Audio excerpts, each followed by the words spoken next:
नमस्कार मु सुभाष राउत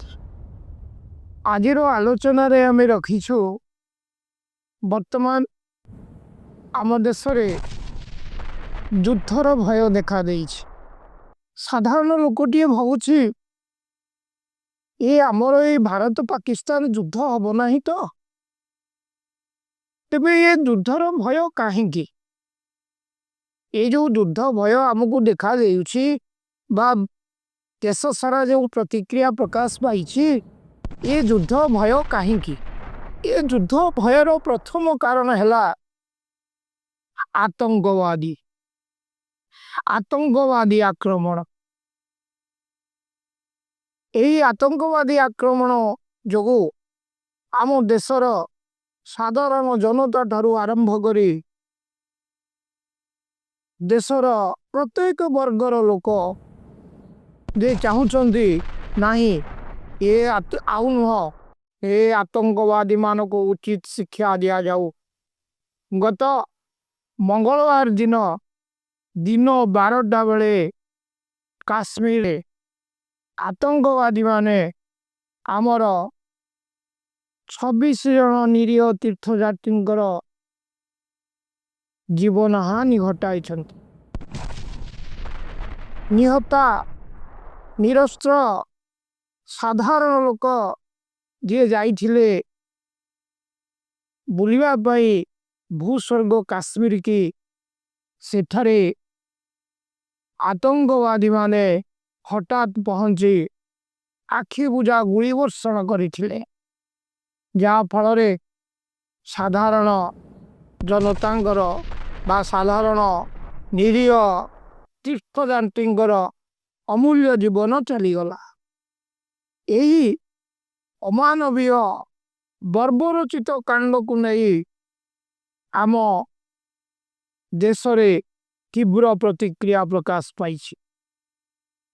यह आम देश रे प्रथम आतंकवादी आक्रमण नुह 26/11 मुंबई आक्रमण हो बा उरी आक्रमण हो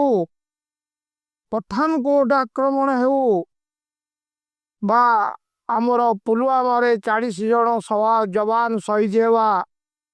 घटना हो एवं जो 26 जन प्राण हानि घटवा पर आतंकवादी मान को उचित शिक्षा देवाई आम देशर कोण अनुकोण तीव्र प्रतिक्रिया प्रकाश पाई। कहीं युद्ध किए से आतंकवादी ये आतंकवादी जन्मस्थल होउची पाकिस्तान पाकिस्तान ही प्रोत्साहन जोगाउची यही हत्याकारी नरहंताकारी आतंकवादी मान को ये आतंकवादी मूल उत्पादन हवा दरकार कारण ये आतंकवादी जनक साजी पाकिस्तान को मध्य उचित जवाब उचित शिक्षा दिया दिवा दरकार नचेत एपरी बारंबार आम भारत वर्ष रे पशि ये आतंकवादी माने नरसंहार घटाउछंती जहाँ आम भारतर बा आम देशर धैर्यच्युति घटी वर्तमान पर्यंत आतंकवादी आक्रमण जोगु आम देश अनेक क्षति सही किंतु एथर आम देशर प्रत्येक राजनैतिक दल आम केंद्र सरकार सर्वदलीय बैठक रे निष्पत्ति नहीं कि जे एथर आतंकवादी को उचित शिक्षा दिया जीव सेथिबाई वर्तमान आम देश रे देखा देइछि युद्ध भय युद्ध कौन सी समाज पाई हितकर होई न पारे किंतु ए क्षेत्र रे आतंकवाद मान को मूल उत्पादन करने मध्य दरकार कारण बारंबार एपरी घटना घटुची पुलवामा रे 40 जन जवान प्राण हानि घटिला किंतु इतिमध्य 5 वर्ष रु अधिक बीती जाइथिले मध्य ये हत्याकांडर हत्याकारी किए 300 केजी आरडीएक्स कोठू आसिला एबे पर्यंत मध्य आमे तार रहस्य जापारू ना तेबे ये जो सद्य घटी हत्याकांड पर सारा देश वर्तमान आतंकवाद विरुद्ध रे जागृत हो पड़ी हवा भी जरूरी कारण एपरी एक नर हत्याकारी संगठन जेते बेले इच्छा होउछि भारत मध्य प्रवेश करी निरीह जीवन नेउछि कहीं यार मूल कारण होउछि आर मूल प्रोत्साहन होउछि पाकिस्तान रे गढ़ी उठिथिबा आतंकवादी संगठन जहां पाकिस्तान प्रत्यक्ष हो परोक्ष भाव रे हो सहयोग जोगई आसुछि बा आतंकवाद रो जनक पलटिछि तेणु पाकिस्तान को यार उचित जवाब देवा दरकार पड़ी तेणु आम जाऊ खुशीर कथा आम सर्वदलीय बैठक में विरोधी दल मान एकत्रित हो सरकार को नैतिक समर्थन जोगाइवा सहित सरकार पथरे थिबा कहिसंती सरकार मध्य वर्तमान समय रे आमर तीन युद्ध बाहिनी जे वायुसेना स्थलसेना जलसेना मध्य युद्ध पर प्रस्तुति आरंभ कर गतकाली ठारू आमर देशी स्वदेशी ज्ञान कौशल निर्मित सुखई आउ फ्रांस रु आसथिबा राफेल विमान पैंतरा मारुछंती युद्ध अभ्यास करुछंती आमर नाभी जलवाहिनी अरब सागर रे युद्ध प्रस्तुति बा युद्ध अभ्यास आरंभ करिछि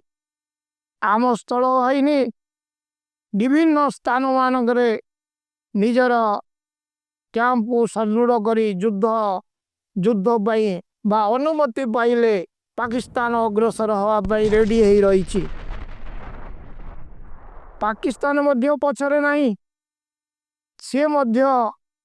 तार जल स्थल आकाश बाहिनी युद्ध अभ्यास आरंभ कर तेणु जहाँ लगुच एथर आतंकवाद विरुद्ध रे आर पार लड़ाई हेबा भी दरकार 140 कोटी देश भारत 140 कोटी लोकों देशर देश होउछि भारत प्रत्येक नागरिक भाव आवेग प्रति आवेग विश्वास प्रति ए आतंकवादी उठारघात करिसेंती बा ए आतंकवादी विश्वासघात करिसेंती जाकि आम पड़ोसी पाकिस्तान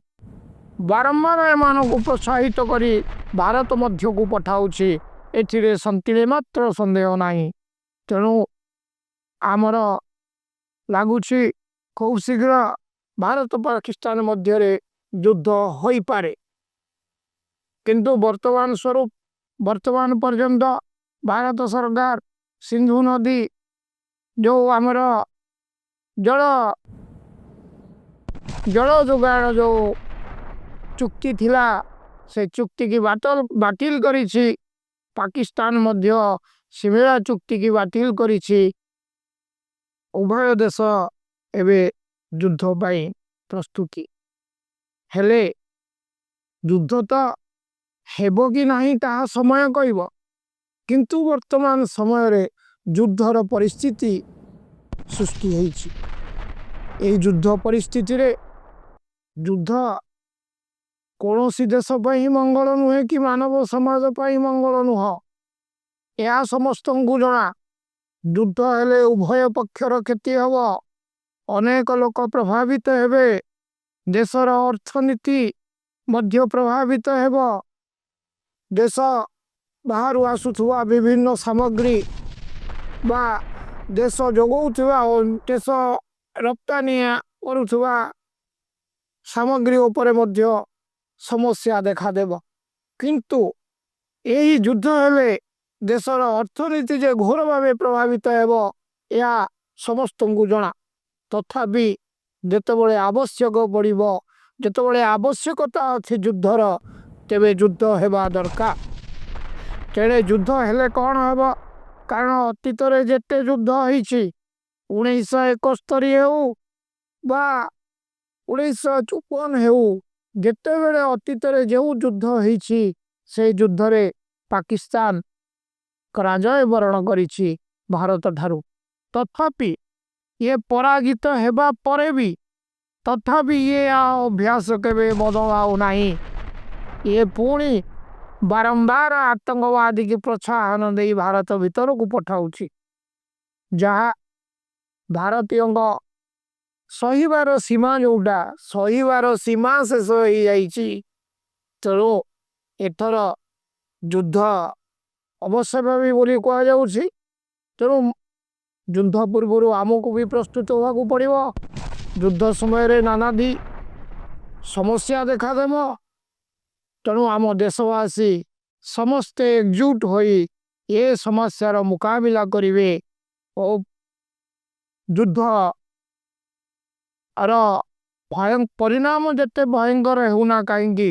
ବାରମ୍ବାର ଏ ଆତଙ୍କବାଦୀ ଆକ୍ରମଣରୁ ଦେଶ ସୁରକ୍ଷିତ ରହିବା ଉଚିତ। ଜୟ ହିନ୍ଦ।